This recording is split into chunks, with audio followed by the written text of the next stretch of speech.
Sur le terreau du quotidien avec la maladie, il existe des actions qui peuvent changer nos vies. Avec l'éducation thérapeutique, c'est bien plus qu'apprendre la maladie. C'est apprendre ensemble, pas à vivre avec, quel que soit son âge, son parcours et ses envies. Planter une graine et espérer la voir grandir ensemble implique d'apprendre sur soi, sur l'autre et avec l'autre comment en prendre soin. Par l'attention qu'on lui porte, l'on comprend son environnement, ses besoins, et comment faire fleurir des solutions, des arrangements possibles pour qu'elles s'épanouissent malgré les conditions climatiques et les intempéries.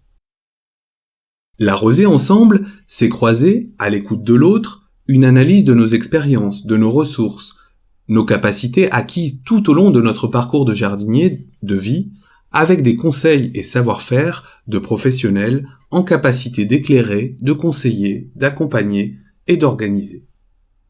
Ainsi, comme pour notre vie et l'éducation thérapeutique, ces temps, rencontres et supports pour apprendre à vivre avec la maladie, nous cultivons la confiance, en s'ouvrant à l'autre, aux autres. Nous construisons entre nous un véritable partenariat pour imaginer des pistes d'amélioration de notre pouvoir agir au quotidien. Et si on construisait ensemble l'envie de faire germer des solutions pour apprendre à se comprendre, à se faire confiance et à vivre avec la maladie? Pourquoi prendre soin d'elle ensemble? Pour trouver du sens ensemble, nous faisons le pari d'une envie partagée de construire, de cultiver avec l'autre du sens. Nous échangeons, nous mettons en commun nos points de vue, nos attentes, pour décider ensemble. Nous décrivons en confiance au fil du temps ce que l'on fait, ce que l'on pourrait faire pour ouvrir de nouvelles perspectives, de nouvelles options.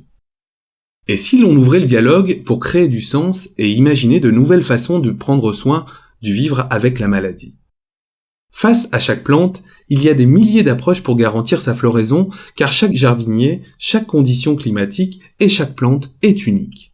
Conjuguer tous les savoir-faire, c'est cultiver la diversité des possibles pour s'adapter au mieux à chaque besoin, à chaque situation.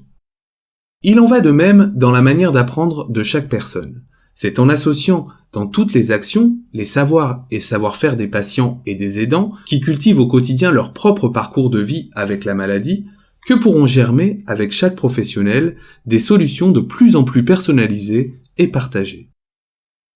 En valorisant la parole, l'expérience de tous les jardiniers, c'est ainsi que nous donnons à d'autres l'envie de cultiver, de prendre soin, de partager. Avec l'éducation thérapeutique, ouvrir le dialogue, c'est recueillir, valoriser ces personnes qui nous en parlent, ces expériences de patients, d'aidants, d'usagers et de soignants, pour qu'ils inspirent aujourd'hui et demain d'autres jardiniers sur le parcours de soins, le parcours de santé. Valoriser, oui, mais c'est aussi donner accès à tous, en offrant les bons outils, les bonnes clés au plus proche de chacun. Un accès aux graines, aux solutions, aux jardinets, pour permettre à chacun de témoigner et profiter des solutions partagées de l'ETP. Mettre en place et valoriser des offres, des services et des structures d'éducation thérapeutique, c'est ainsi construire, sur chaque territoire, plus d'égalité en santé. Après avoir ensemble patiemment cultivé, nous pourrons apprécier le résultat. Ces fleurs, cette belle diversité d'informations essentielles, mieux valorisées et mieux classées, pour nous permettre plus facilement d'y accéder, des messages plus faciles à comprendre, car ils auront été entre patients, aidants et soignants reformulés, et plus utiles, car fidèles aux besoins et expériences du plus grand nombre sur les parcours et territoires de vie et de santé. Planter, échanger, partager, voir germer, prendre soin et valoriser, tels sont nos engagements, nos envies avec l'éducation thérapeutique du patient sur chaque parcours de santé. Ensemble, patients, aidants, soignants, pour construire de nouvelles perspectives d'amélioration sur le parcours de soins et de santé, ouvrons le dialogue.